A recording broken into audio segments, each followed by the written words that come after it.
Well, good afternoon, everyone, and welcome back here to the launch pad and our continued countdown to the launch of SpaceX Crew 4 to the International Space Station. We just finished up with the NASA SpaceX mission overview briefing, and we are going straight into a news conference with the crew of Crew 4 from SpaceX. So let's patch them in and listen into what they have to say as they count down for launch, currently targeting launch on April 20th, 2022. Let's listen in.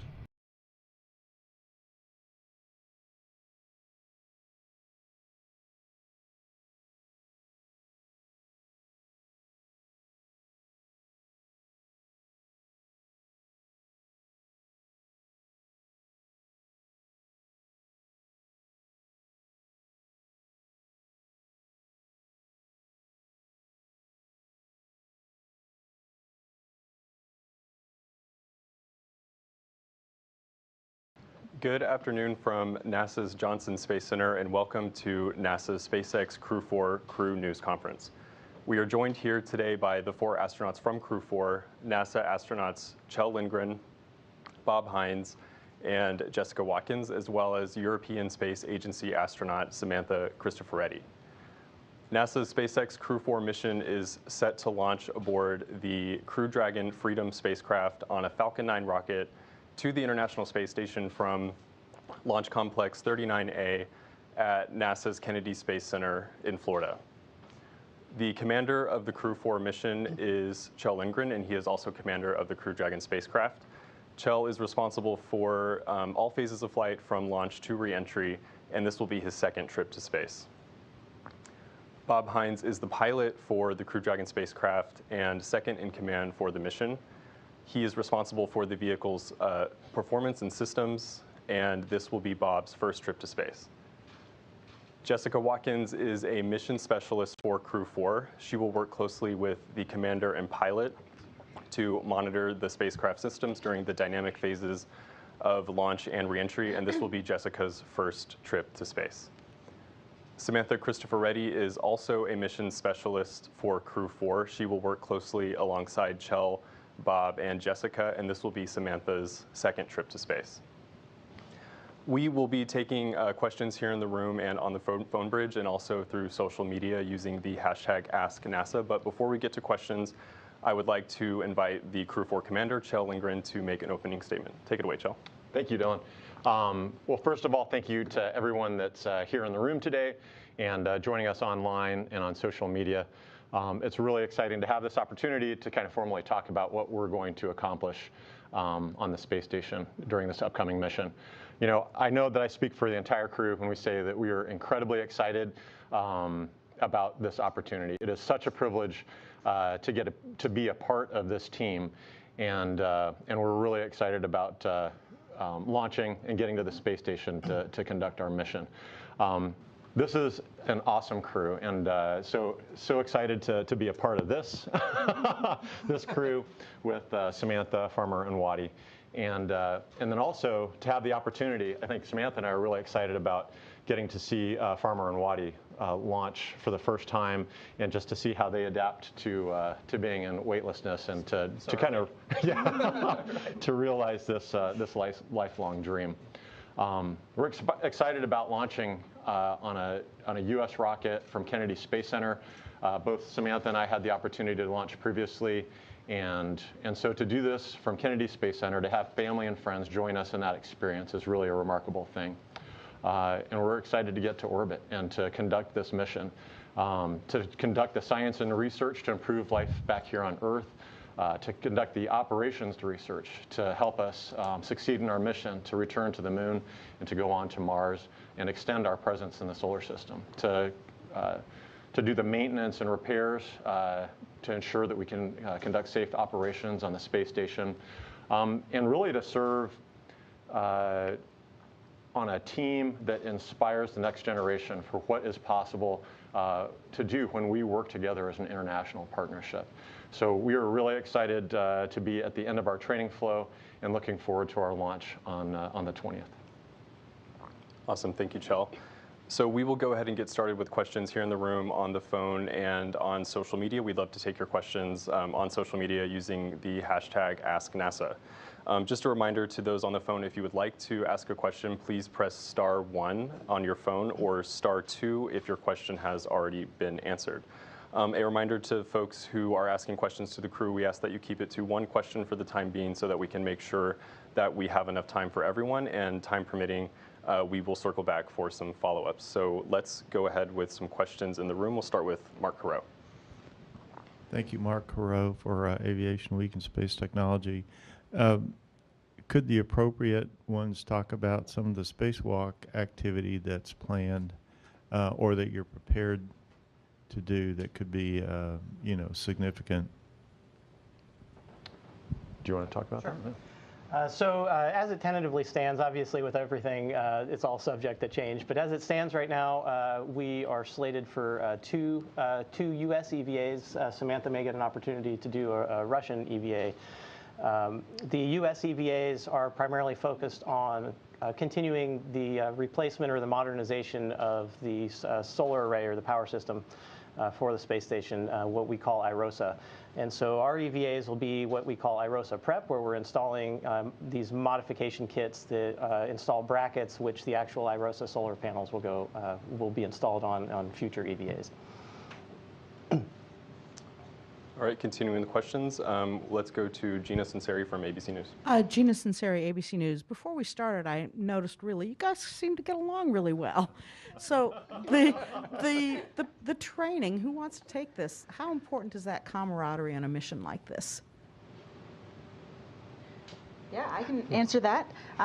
It certainly is a big part of the kind of culmination of our training, especially. Our training kind of starts out, we each kind of take on our training individually, or we kind of gain that foundation of skill sets on our own, and then towards the end of the flow, we start to come together and really get to practice those skills and apply them together in real scenarios. And so that has really been a joy for me, and I think for all of us, to really get to start to do some of that together, really get to know each other, spend some time together. We even got to go out on a NOLS trip, so that's the National Outdoor Leadership School, and do some sea kayaking out in Eastern Washington, and just get to spend some time getting to know each other, understanding how we all function in an operational environment, and what kind of makes each other tick. And I think that's going to be really crucial on top of obviously the operational side of what we do. A big part of it is the teamwork and just the crew cohesion piece of being up on ISS. And I would say that's one of the most important things. So NASA and our partners are really good about training us on the science, on the maintenance, and all the things that we need to accomplish. But that team spirit, that crew cohesion, I think is one of the things that you can't really train. And so we've had a lot of trips out to Hawthorne, California to train with SpaceX, and that's an opportunity when we have a chance to go out and have dinner together, to train together, to bond. Because that's what we carry into this mission. We get along great. It is just such a joy to be with to have these folks on this team, and to be a part of this team, and then to join the team that we have on the space station. We're really looking forward to seeing Sergey and Oleg and Dennis. We had a chance to train and work with them, and that's what makes us successful, is the teamwork and partnership. And getting to work with a great group of folks, both on space station and also here on the ground. Thank you, Jill. We will go to Andrea Leinfelder from the Houston Chronicle. Hi. So I was hoping you could tell me why you chose the name Freedom for the capsule, and based on the timing, I have to ask if it was inspired at all by Russia's invasion of Ukraine. Also, if you could explain the nicknames you just kind of threw out for each other as well. Thank you. Question about names. I think that for the name of the vehicle, we really want to celebrate the partnership of SpaceX and NASA, and what the Commercial Crew Program has brought to the table. We have resumed this ability to get our crew, our astronauts, to low Earth orbit, and I think that's very important. We want to celebrate what we see as a fundamental human right, and that is and then also to celebrate, as we kind of put out in the statement, what the unfettered human spirit is capable of.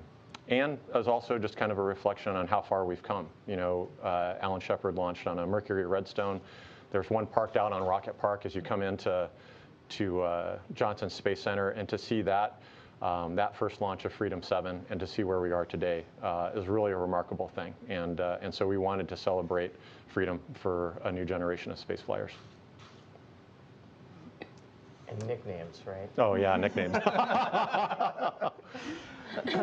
I guess I'll take mine. So my call sign from the Air Force is farmer, and it has nothing to do with agriculture. I am actually named after a Russian airplane, which is the MiG-19, and the NATO call sign for it is a farmer. And it just stems. Most call signs have very little to do with something that you did well. And so for me, on my first check ride in the F-15, I had a switch error where I thought I had all these simulated missile kills. And it turned out when we watched the tapes that I was in a guns mode the whole time. And so they named me after a Russian fighter that doesn't carry missiles. It only shoots guns. And so I'm named after the MiG-19 farmer. Wadi? Yeah, mine pretty straightforward. You'll hear these guys calling me Wadi just based on my last name is Watkins. So. Good. I think that's all the nicknames. Yeah. Thanks. Yeah.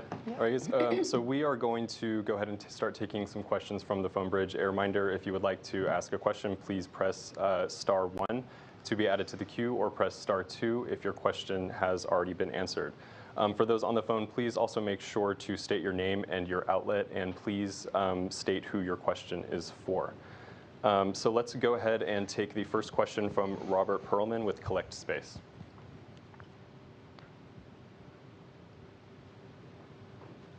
And Robert, if you are muted, we cannot hear you. Thank you. Sorry about that. Can you hear me now? Yes, we can. Okay. Robert Perlman with CollectSpace.com. For the whole crew or whoever wants to take it, your crew patch sort of broke your tradition from the past and even future Dragon crews, moving the large element from a depiction of a mythical dragon to a dragonfly. Can you share the development of the patch as a crew, and if that uniqueness carries across to your personalities and approach as a crew together? Yeah, absolutely. I'm happy to share kind of the origination of that patch. The dragon is such a neat concept, and we really appreciate the kind of the lineage of patches from Crew 1, 2, and 3, and then also Demo 2. But I think that we wanted to reconnect with the Earth in our patch, and so looked for some element that could do that.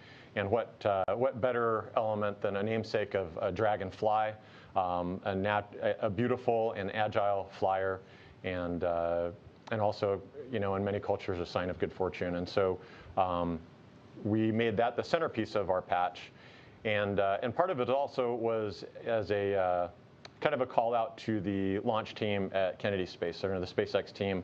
The Dragonfly is something of a, I wouldn't say a good luck charm, but it's something that has popped up before every launch out there. Remember during Demo 2, as the weather was kind of bad, a Dragonfly landed on Doug's shoulder as they were getting out of the vehicles to go to the launch pad, and everybody kind of took that as a good sign.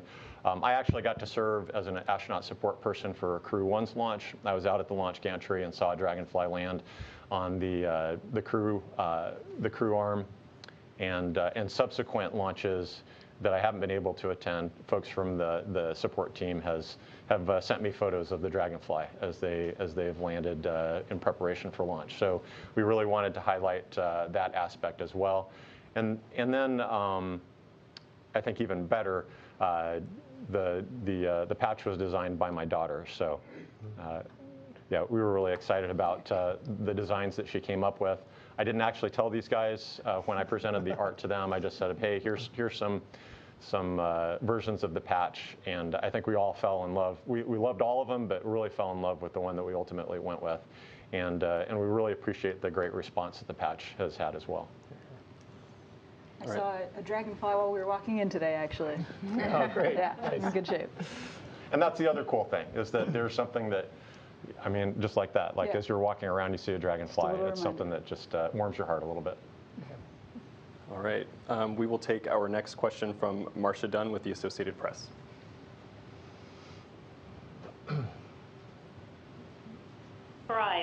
For me, you're going to become the first black woman to move long-term into any space station. What does it mean to you and others?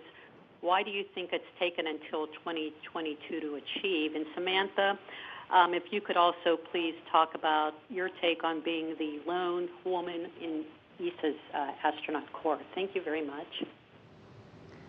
Okay, I will start. So this is certainly an important milestone, I think, both for our agency and for the country.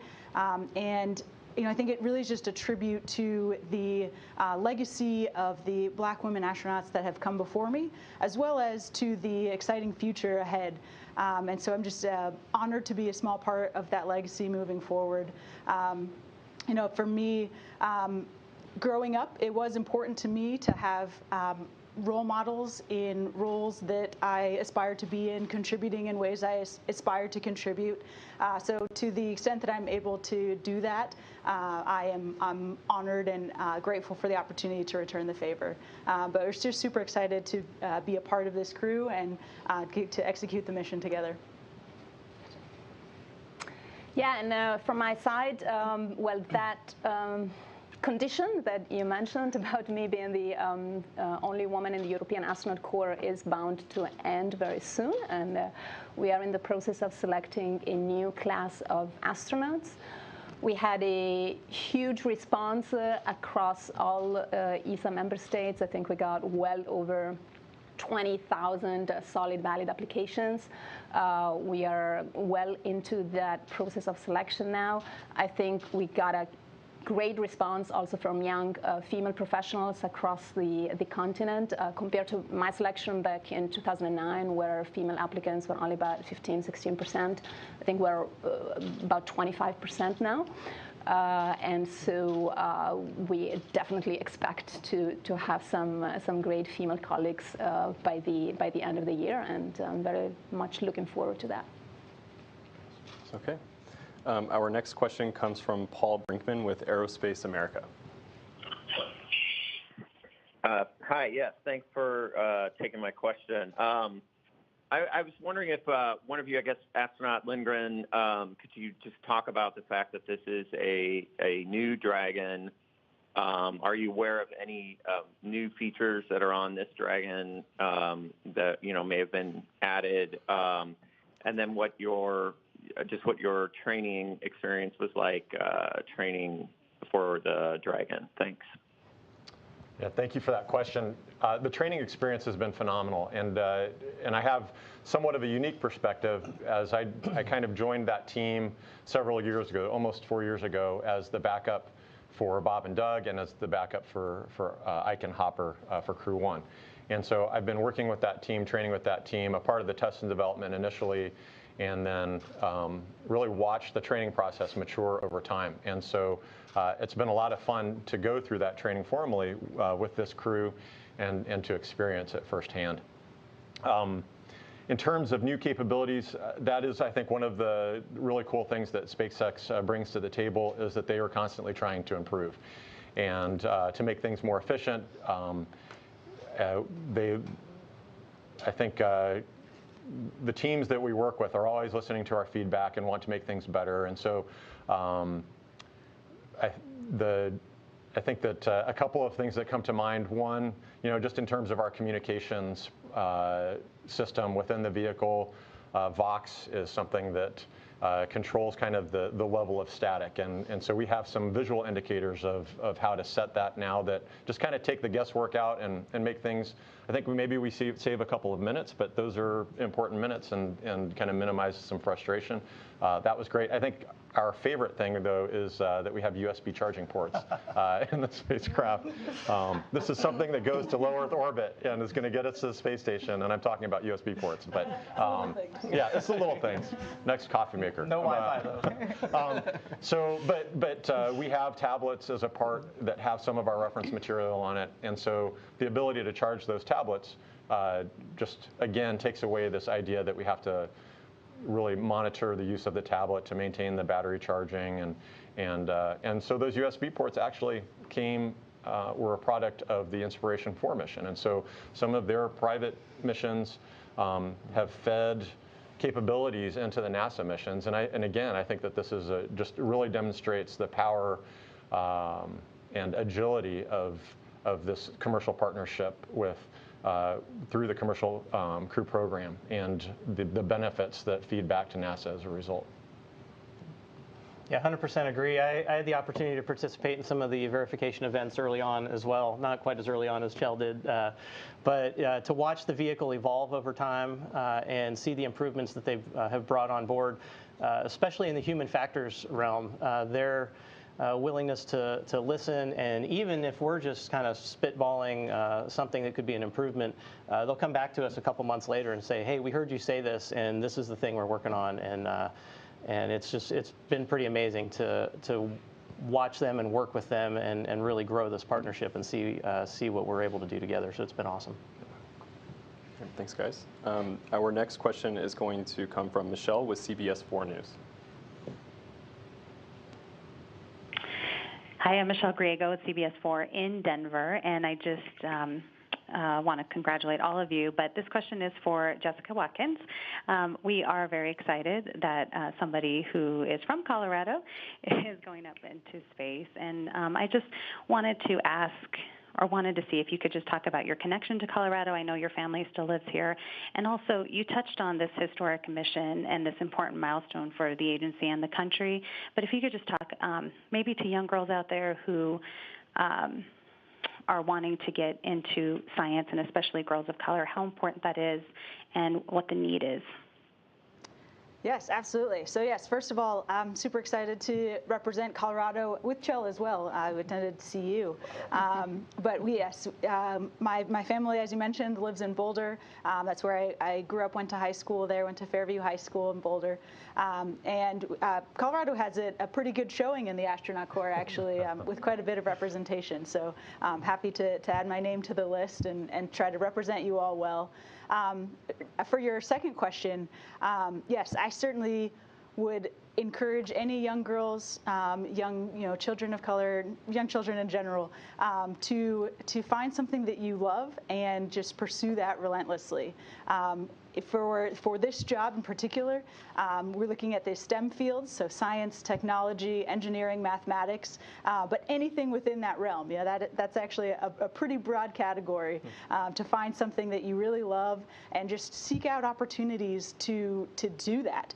For me, that often looked like internships. I was involved in several NASA internships kind of throughout my career before arriving here, and NASA does a great job investing in their internship program, and that just allows you the opportunity to get hands-on and get a little bit of experience while you're still in school and decide what it is that you really want to continue to pursue. And I was really lucky to have those opportunities. So I would just say to any young people to find that thing that you love and continue working hard at it. Awesome. Thank you, Jessica. Our next question comes from Chelsea Goad at space.com. Hi, thanks so much for taking my question. Yes, Chelsea from space.com. Being Crew 4, you have a really great and incredible group of astronauts that have come before you in flying Dragons to the space station. Whether that be through these missions or through, as you mentioned, Inspiration 4. Have you been chatting with these other astronauts, with these former crews, and have they been giving you tips? Have you been working together? I'm curious what that collaboration has looked like in preparing for this mission. Sure. Yeah, thanks for the question. That is definitely a very important part of our training. It's not the formal training. That's the one that's like hard scheduled as classes with the instructor. But of course, it's also, as you say, very much important to learn from the experience of the crews that went before us. So when Crew 2 came back, they went through a very rigorous process of debriefing their mission. And so we were always invited to participate in those debriefs. Unfortunately, we were also very busy with our own training. training, so we couldn't always go. But we made a point of having an informal, like, pizza evening with the crew a few weeks after their return, when it was all still fresh in their mind, and they could really pass on parts of that experience.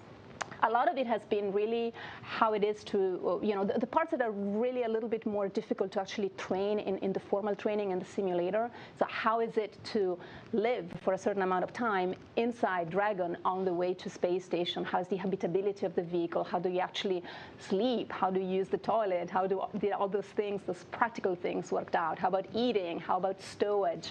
And so they give us a lot of tips. Their feedback and their, the content of their debriefs informed also a process of improvement. As Chell was mentioning earlier, it's a very agile program. So, both the SpaceX team and the NASA teams involved in Dragon, they work really hard, especially because it's still kind of the beginning of this program. It's still the early flights, to incorporate in the next flights all that feedback that they got from the previous crews. And actually, just today, we had an opportunity to have a call with Crew 3, with the guys and girls who are up there on the space station, just for some, last-minute tips from their side as they get ready to go into quarantine and get ready to launch in a few weeks. And then, of course, we'll have a lot of opportunities to get their knowledge and expertise once we get on orbit and we have our handover period before they return. Yeah, I'd just add on to that. I think in our previous experience of training, I found that spending time around a dinner table, talking with folks that were in training or just recently returned from flight, that I think, and many people say it, is that's where you learn space flight, is in those kind of informal conversations, just asking questions and the opportunity to have just a conversation. And people have amazing stories that really drive points home.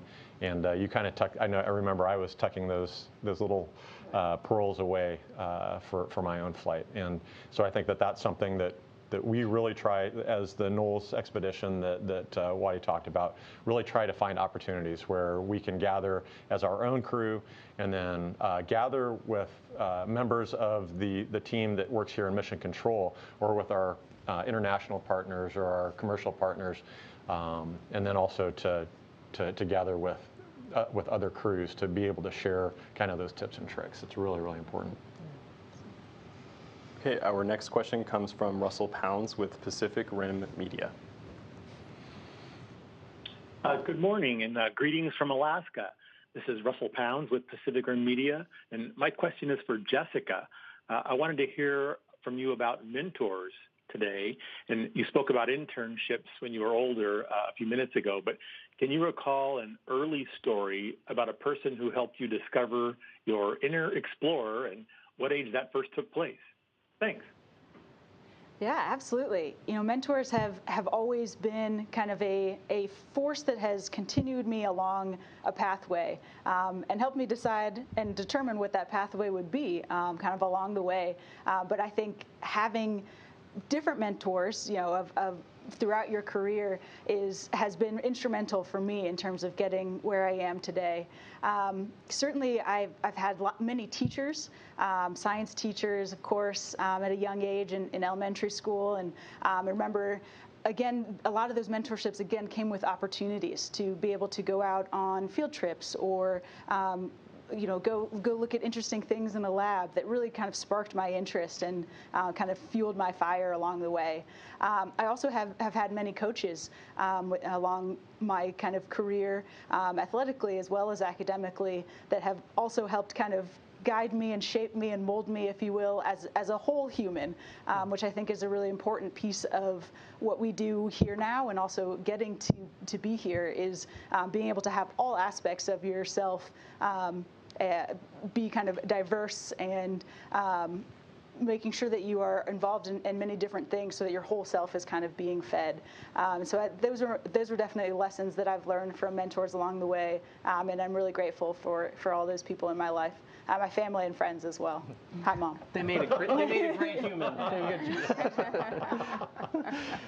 I think that's one of the really cool things about this career field especially, but there are lots of them out there, is the opportunity to reflect on how you got here. And we get asked this question a lot, and it is super humbling to be able to sit in a position like this and reflect on those kinds of things and the people that influenced you along the way, and how many there are. There's the cast of thousands that not only take part in our training and preparing the vehicle and all of that kind of stuff, but also going all the way back to our childhood. Like, everybody that we interacted with along the way was foundational in helping us to achieve this. And that's something that I know we talk a lot about, is in some way finding a way to bring all of them along on this mission with us. And so all of you watching out there are part of this, and so you are 100% part of the Crew 4 team.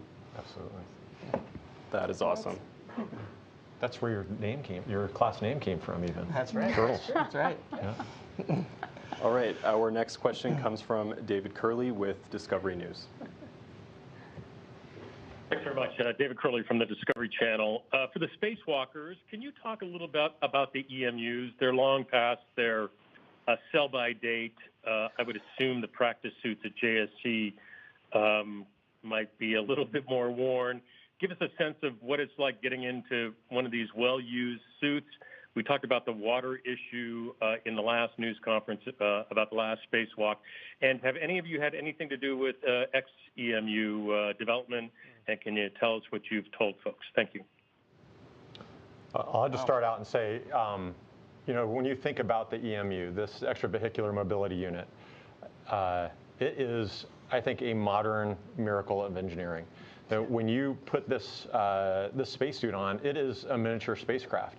We have a safety tether that hooks us to the space station, but everything that we need to survive, water, cooling, or thermal protection, an atmosphere, scrubbing carbon dioxide, the provision of oxygen at an appropriate pressure, all in a vehicle that is essentially molded to our bodies so that we're able to move around and do work. It is incredible. And we've been asking things of this spacesuit that were never really expected when it was originally designed. So it's a testament to the original designers, a testament to the engineers that have continued its operation, and a testament to the trainers who have taught us how to maintain the spacesuit on orbit. This was originally designed that after every spacewalk, after every mission, to come back down here, get refurbished, and then sent back up. And we keep these spacesuits on orbit to do the work up there. So it is definitely been extended past kind of its original intention, but it is still an amazing piece of equipment that allows us to do incredible things outside of the space station. That being said, we are about to I guess, I don't know how far we are from XEMU becoming operational, but this opportunity now to fold in new technologies and provide our crew members with new capabilities as we return to a rocky surface is really extraordinary. And so I don't have a whole lot of experience with XEMU. Do you? A little bit, yes. And I think that what you're kind of bringing up, Jill, is really important. It's this idea of what we are able to do on ISS as a proving ground, or as a means of developing technology that is going to allow us to pave the way to Moon and Mars. And I think EMU, with the transition to XEMU, is an example of that. Yeah. To enable us to be able to do real field work on a rocky surface, as you say. And as a geologist, that's super exciting. The idea of being able to bend down and pick up a rock. It sounds very trivial, but it is going to be very exciting, and the science that we're going to get out of that. Exactly. We're very excited about it. That's awesome. Okay, our next question comes from Zachary Aubert with the Launchpad News. Yeah, thank you so much for taking the questions, and I can just say we love the energy of this crew. You can just feel how much of a family you are. So we're excited to see you guys launch. Jessica and Robert, with this being your first space flight, is there something specifically you're most looking forward to? We've obviously heard the zero gravity or the view from previous astronauts on their first flight, but something you're looking to. And Chell and Samantha, you guys are getting to go back after quite a while, maybe something that you've been longing to get to experience again from your first flight. And it's always a big question, what's the zero-G indicator? You mentioned that your daughter helped design the patch. Has it already been decided, and were your kids part of that decision as a crew? It's classified. Yes, zero-G indicator has been decided, and it will be revealed at a later date.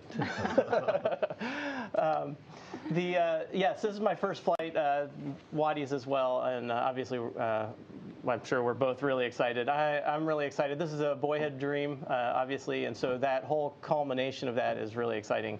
We kind of talked about it earlier. It's kind of surreal to be in a position like this, but to think ahead, it's really hard on a first-time flight, at least for me, to think beyond the things that you talked about. Like the first thing I want to do when I get up there after SECO, once that engine cuts off, I want to unstrap and go look out the window, right? Like that was part of what drove me to be a pilot. I love seeing things from a new perspective, and this is kind of the ultimate part of that, is getting to look outside and see the Earth and see this wonderful creation that we get to live on, seeing it from a new perspective and the beauty that it displays every day. So really looking forward to that. And then getting onto space station, certainly the people part of it. The more we go through training, there's all the technical aspects of everything. But as you alluded to, our crew is awesome. We've got more awesome crewmates on orbit. We've got 2 more classmates on orbit that we get to go overlap with for a little while. And the opportunity to just go do this incredible thing with people that we love is just awesome. And so we're really, really looking forward to spending time with everybody up there. All right. Anyone else? What Farmer said. Absolutely. Awesome. I guess I would say for myself, in terms of going back, really, really excited to be launching from Kennedy Space Center. Growing up and watching shuttle missions, being inspired by the images of our Apollo astronauts working on the moon, to launch a mission from this historic site, to the ability to have friends and family just drive out to watch that launch, and to experience part of this incredible privilege that we have of being part of the NASA and international partner team. That is really exciting to me. This feels like a once-in-a-lifetime opportunity, and so the privilege of getting to do it a second time is a little surreal. Yeah. All right, we are going to take our first question from social media before we go back to the phone bridge. A reminder, if you are on the phone and you have a question, please press *1 to be added to the queue, or *2 if your question has already been answered. But we will take our first social media question now. Natalie on Twitter would like to know about any pre-flight traditions that the crew has.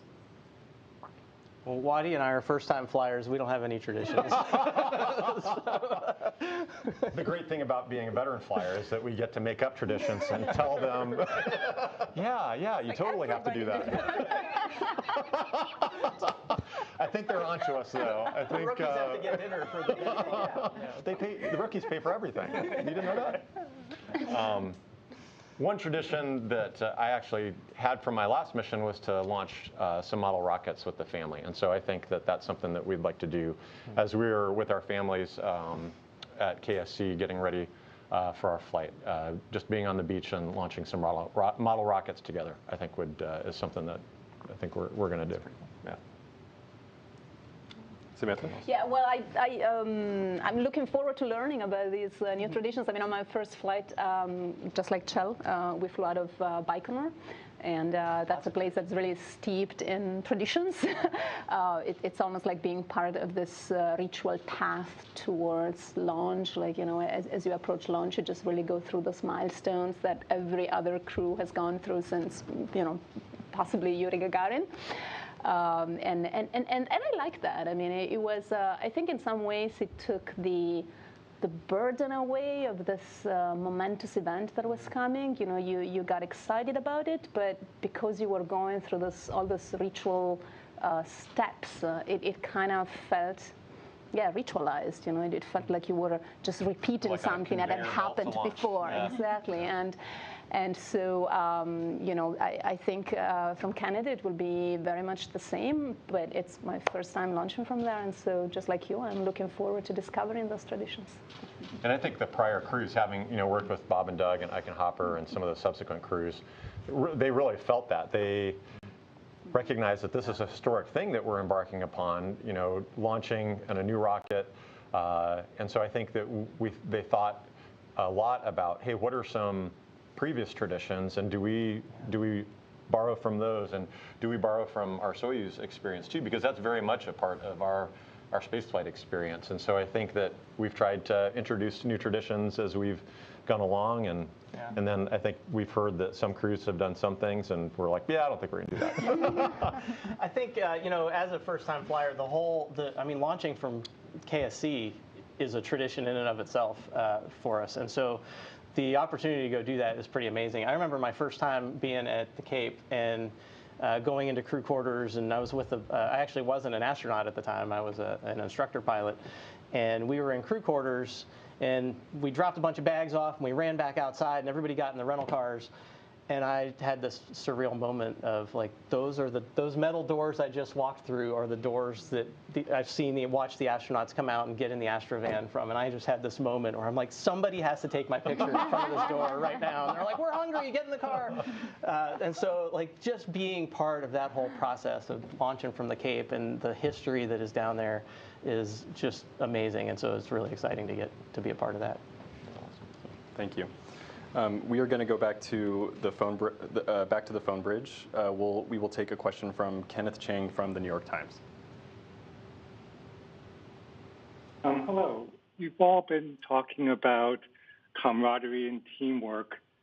And I was just wondering, there's also this situation on the ground in Ukraine where the United States and Russia are on opposite sides. I was wondering how you approach this when you're up in space and this is a situation you have no control over. Is this something a topic you would just avoid talking about, especially with your Russian colleagues? Or would you look to have discussions and get possibly different views? Thank you. Yeah, that's an important question. We are certainly not immune to the geopolitical situation right now. These are very challenging times. But this is our job, and we've been given the privilege of this mission, going to the space station, maintaining its operation, and conducting the science and research that so many from around the world have invested in, and creating that operational bridge for the programs in front of us, Moon and Mars. And so we take that very seriously. Thousands of people have invested so many hours in our training. And so we very much look forward to getting on orbit and working with our Russian colleagues, our friends up there, in having a safe and successful mission and getting everybody back home safely. So I think that we will do the things that need to be done to make sure that we can do that safely and efficiently. Sergey and Dennis are amazing space flyers. We've had the opportunity to train with them, to have meals with them. And we very much look forward to working with them on orbit. Okay, we are going to go back to social media. A reminder, if you have any questions for us on social media, please use the hashtag AskNASA to send those to us. Right now, I have a question from Basil Frankweiler, who is a 4th grader, and he asks, will you be eating the chili peppers on the station that the last crew What's the shelf life of the chili peppers? But will you be eating the produce that is grown on the space station? Yeah, I think unfortunately there are no peppers left because after taco night with Crew 3, I think they maybe have completed their harvest. Will you be growing any new plants? So there is a payload up there. I got to participate in that last time. It was a project called Veggie, where we grew red romaine lettuce, and our crew was actually the first U.S. crew to grow and eat a crop. And that is an amazing thing, to get to care for a plant, to plant it and then to watch it grow to the size that it can be harvested, to recognize that this could be a really important part of future spaceflight as a source of food and even as a part of our environmental control system, and to recognize, to see this part, a little part of what science fiction has described for a long time, and to be a part of that. And then to have that as a part of a meal was really a lot of fun. We have, I think, it's been 7 years since I flew, and so those projects have continued to the point now where we're looking at different ways of growing plants, and we'll be doing that. I think the project's called X-Roots. X-Roots. Yeah. And so aeroponic and hydroponic strategies for growing plants. I'm really excited to hear what we're going to be growing. I'm a little bummed that we missed out on the peppers, but I know that you're really bummed too, Jessica. Yes, but yeah, we're excited. And so this is a really cool thing about the science that we do on station, is that you can see a lot of the benefits and how they help us extend our presence in the solar system and enable our future exploration, and also how the applications that they have for the Earth. We recycle almost over 95% of our water, and we can see how that has direct benefits to Earth and the provision of clean water to communities that don't have access to it. The ability to grow plants and crops, without arable soil. I think that we can see those benefits as well, and then to imagine crews someday having a whole module dedicated to the growth of edible plants is really a cool thing. And I just kind of imagine floating into that and being surrounded by green and breathing in that natural air is really cool. So, absolutely. We have another question from Twitter that is also about life on the space station.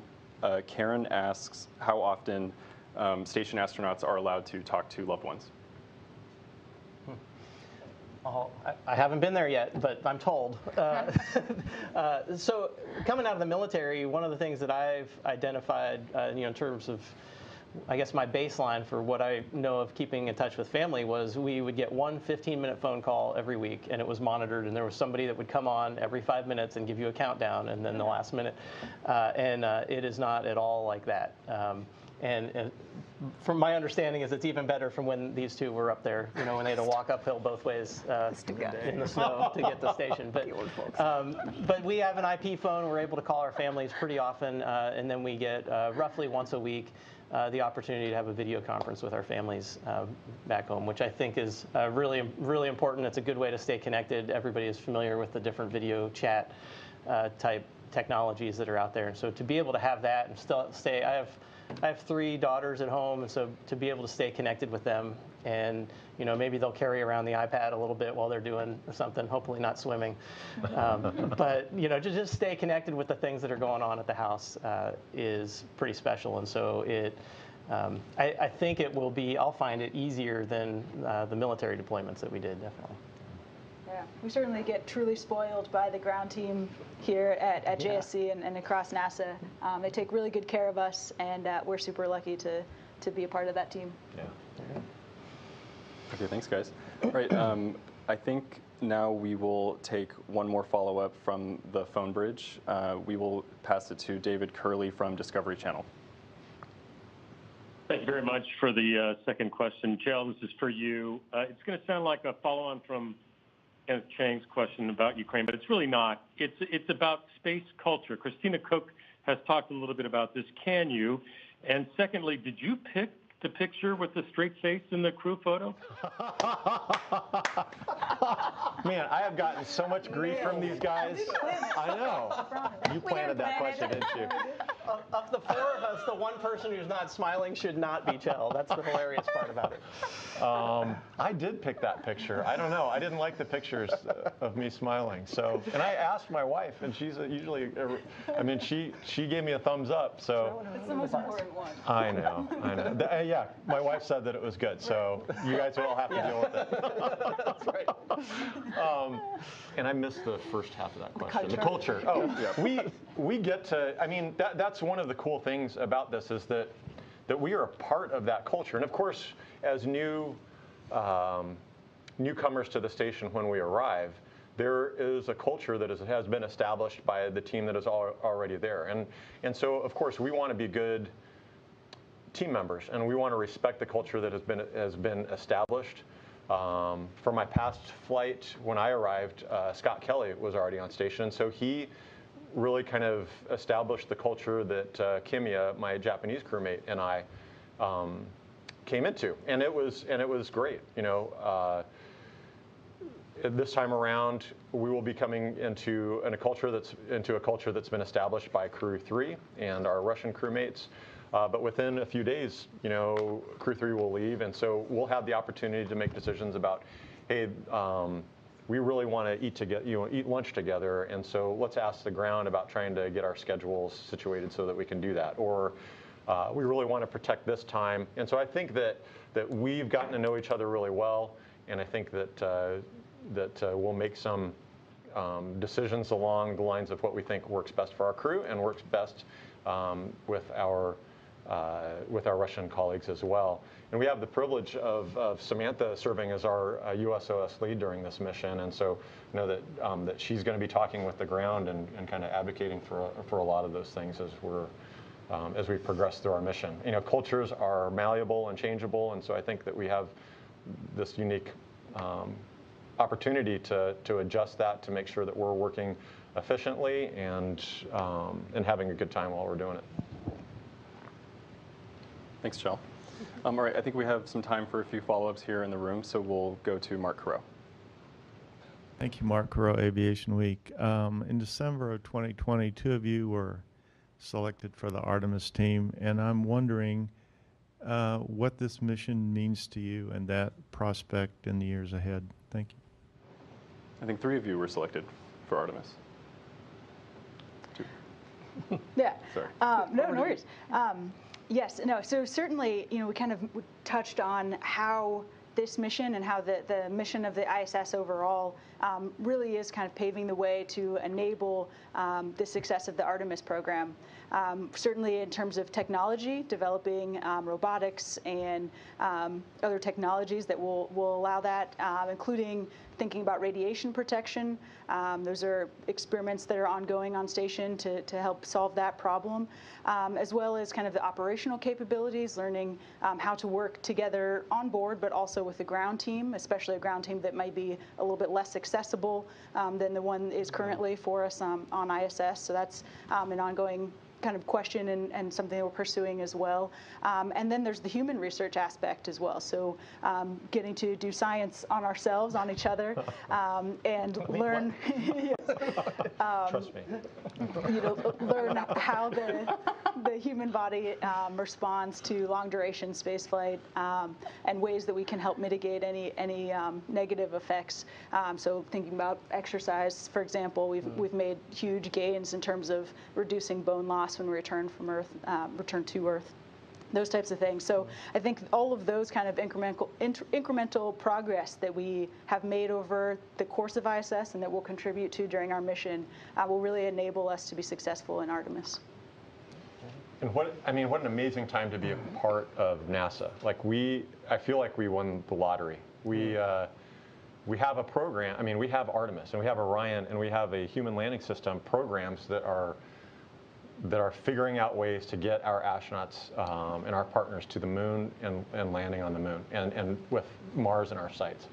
You know, I think there's kind of a running joke that Mars is always 30 years away, and I have felt that horizon shrink considerably, and so that is incredibly exciting. I mean, we have served as an infrastructure for a commercial program, and now we have.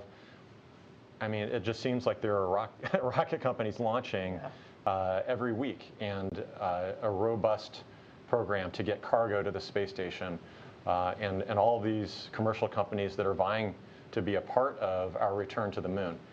So it's an extraordinary time to be here. It's so exciting to see all of the activity that's going on, and now to get to go to the space station and really be the eyes and hands for the team that is figuring these things out, figuring out this path and the technologies that are required to get back to the moon and to go on to Mars is really extraordinary.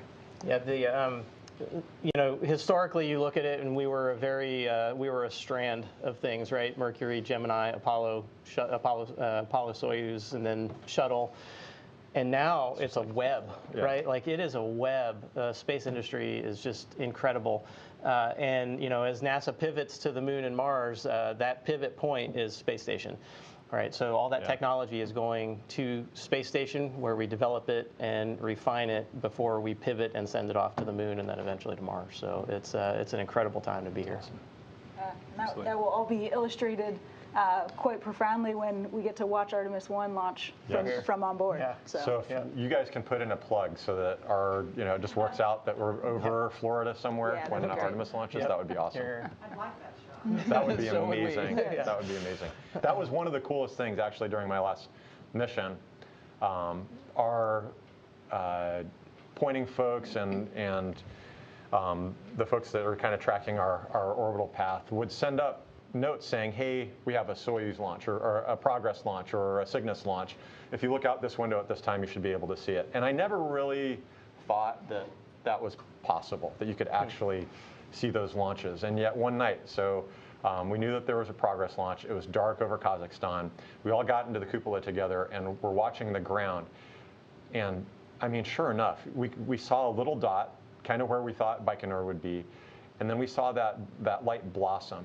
And then we saw that light climb off the ground, and you could see the illumination from the rocket below it. And it just absolutely blew my mind that we could see that with our own eyes.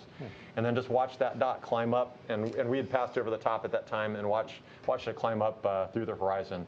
That was profound. And so if we get to see Artemis do that, that would be amazing. Epic. Yeah. Can't wait for you guys to come back with more of those stories. Here. Right, we have time for one more question from Gina Sinceri at ABC News. This is for Samantha. You're going on a spacewalk. Will you wear a U.S. suit, a Russian suit? And if I remember correctly, your gloves were on the Cygnus that blew up. Did they ever replace your spacewalking gloves, and who did? So there's a little bit of conflation of aspects there. So I have now trained in the EMU on this training floor. I have only trained in the Russian spacewalking suit. It's called Orlan. The gloves are not mine, like for life. They were like my gloves back then, but then they've been used by other crew members. I actually know for a fact that Anne McLean has used those gloves, which was kind of excited. We are like glove twins, I guess, or hen twins. But maybe other crew members have. I mean, they're definitely not like my gloves. But yeah, but this on this specific flight, if I get to do a spacewalk, which was 100% not sure, then it could only be a spacewalk in the Russian Orlan suit. Which is pretty amazing. I mean, that she is trained in the U.S. system with our EMU, and is now trained and certified to fly the Orlan system. Is an amazing thing. Not many so people cool. that are dual qualified. Yeah, absolutely. Thank you for your question. Okay, folks, that's going to be all the time that we have for today. Thank you to the Crew 4 for joining us today. Thank you to everyone in the room, on the phone, and on social media who sent us your questions. Please make sure to tune in to watch these astronauts launch on the Crew Dragon Freedom from Kennedy Space Center to the International Space Station on April 20th. You can tune in on nasa.gov, the NASA TV app, as well as all of the NASA social media channels. That's going to conclude today's press conference. Thank you and have a wonderful day. And just like that, the press conference is complete. A really awesome Crew 4, getting ready to launch to the International Space Station around April 20th. Date's been moved a few times, so we'll see if April 20th holds there. But excited to see them get up to the station. Two astronauts returning for their second stay. And they are getting underway, and we're going to see that new Crew Dragon Freedom also have its maiden flight. So, but that's going to do it for us here today. Make sure you hit that like and subscribe button to never miss another live press conference, launch, exclusive interview, or space news update. But from the TLP studios, this is Zach signing off. We'll see you next time.